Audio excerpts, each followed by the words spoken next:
When I was growing up, I wasn't really exposed to activism very much. I didn't really have a great idea of what it was and why people did it. Nobody in my community was really participating in marches and rallies and protests.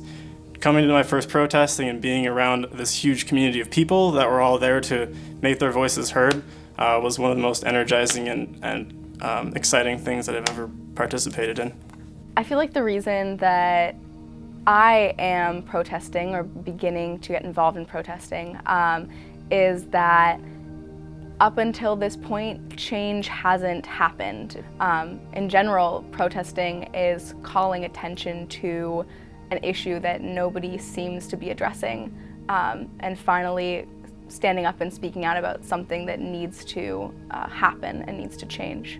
Before I was a youth activist, I really wish I had known that nobody has all the answers, but people do have more answers than we think they do. I had teachers in my life that were supportive.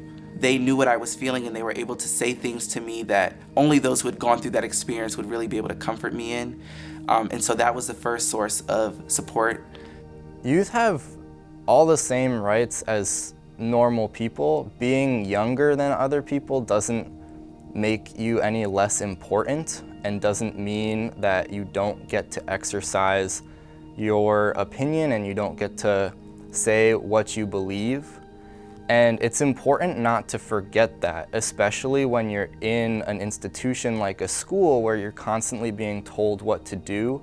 You need to recognize that you still have the right to speak, you still have the right to be heard, and you still have the right to do what you think is necessary to make those things a reality.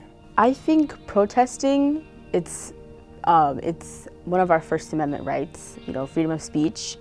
And when the government or our superiors are not really listening to us, I think protesting is a good way to get their attention. Even if the difference is small, even if it's not large, it's going to make some type of difference, because the people who are in higher power, as I said again before, they're going to hear you, they're going to listen to you, and even if it doesn't make a big difference, it's still going to make a change either way. Because the issue extends far greater than the individual. I believe that the issue extends to the greater good, maybe, the greater benefit of the public.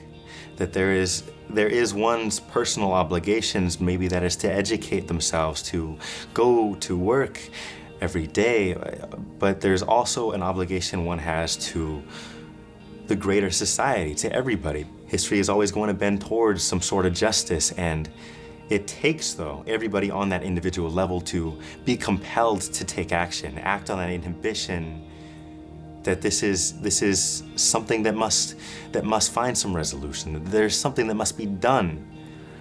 Why do we protest? Because we recognize that there is injustice and wrong in the world, and we choose to be a part of the story that corrects that.